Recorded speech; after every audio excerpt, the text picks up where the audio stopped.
Hey everyone, welcome to Night Fury. Here's an untold story for Sekiro. Shadows die twice, focusing on the Blade of Blood, a mythical weapon tied to forbidden arts, and wolves struggle against its cursed legacy. Sekiro, the Blade of Blood. Prologue, the Whispering Steel. After defeating Isshin Ashina, Wolf returns to a world still brimming with remnants of war and dark powers. During one of his travels, he encounters a group of mercenaries fleeing in terror. They speak of a weapon known as the Blade of Blood, a cursed katana, capable of draining the life force of anyone it wounds. It is said that the blade whispers to its wielder, driving them mad with bloodlust. The blade was recently uncovered in the ruins of the Crimson Hollow, a hidden valley untouched by war. Rumors say its new wielder, Kyoden the Bloodborne, has been slaughtering entire villages in a frenzy, seeking immortality. Chapter 1. A blade-reforged wolf investigates the Crimson Hollow and discovers ancient texts revealing that the Blade of Blood was once forged by the Bloodsmiths, a secretive group of artisans who infused their creations with the life force of their enemies.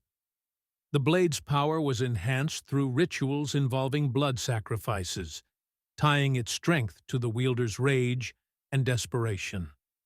While exploring the Crimson Hollow, Wolf encounters Kyoden, whose body is unnaturally twisted by the blade. Kyoden reveals that the katana's curse offers immense power at the cost of one's humanity. Wolf defeats Kyoden in a grueling battle, but the blade binds itself to him after the fight. The sculptor warns Wolf that the Blade of Blood is no ordinary weapon. It feeds on hatred, pain, and death, and it cannot simply be discarded. Worse, the blade whispers of an ancient adversary waiting in the shadows. Chapter 2. Blood-Fueled Memories. The Blade of Blood begins influencing Wolf, causing him to experience vivid visions of past battles and betrayals.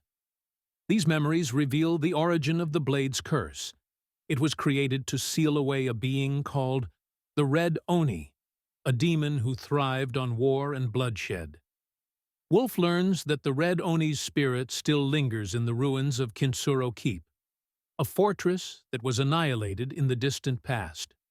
To break the curse, Wolf must uncover the secrets of the Bloodsmiths and confront the Red Oni. Chapter 3. The Trials of Blood Wolf embarks on a perilous journey to gather 3 artifacts needed to challenge the Red Oni and cleanse the Blade of Blood. 1. The Crimson Sigil, a talisman hidden in the Ashina depths, guarded by a monstrous leech that has grown fat on the blood of its victims. 2. The Oni's Fang, the shattered remains of a demon's weapon, now in possession of a dying warrior in the sunken valley. 3. The Sanguine Mirror, a mystical relic located in the Blood Moon Shrine, a forgotten temple where shadows of fallen warriors haunt the halls. Each artifact is protected by enemies who have been corrupted by the blade's influence, forcing Wolf to contend with their relentless aggression and his own growing bloodlust. Chapter 4. The Red Oni Awakens. Wolf reaches Kinsuro Keep, where he discovers that the Red Oni is no mere demon. It is a manifestation of humanity's endless hunger for power and destruction, bound to the Blade of Blood. The Oni offers Wolf a choice: surrender to the blade's power and become its new avatar, or face annihilation. The final battle begins as Wolf resists the Oni's influence. The fight has multiple phases. 1. Oni's avatar form, a massive, fiery demon wielding devastating melee and ranged attacks. 2. The Blood Realm. The Oni pulls Wolf into a nightmare world, where he must battle phantom versions of his past enemies and confront his own regrets. 3. The Oni Unbound. The demon fuses with the Blade of Blood, transforming into a monstrous, godlike entity. Using the artifacts, Wolf weakens the Oni and destroys its connection to the blade. However, doing so shatters the blade of blood, leaving only fragments of its cursed steel. Chapter 5. Shadows of the Blade. With the blade of blood destroyed, Wolf feels a lingering connection to its power.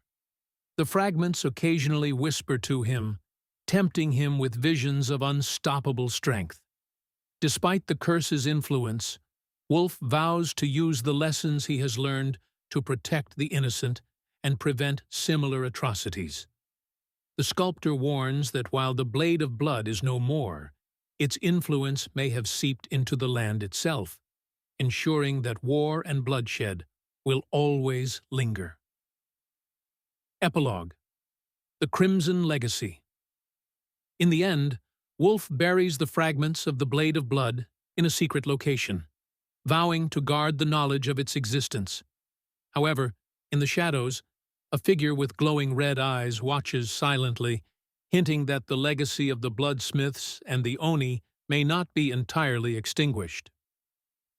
Would you like more details about the Blade of Blood's abilities, gameplay mechanics, or expansions to this? If you want more content like this, please subscribe to me. See you soon, guys.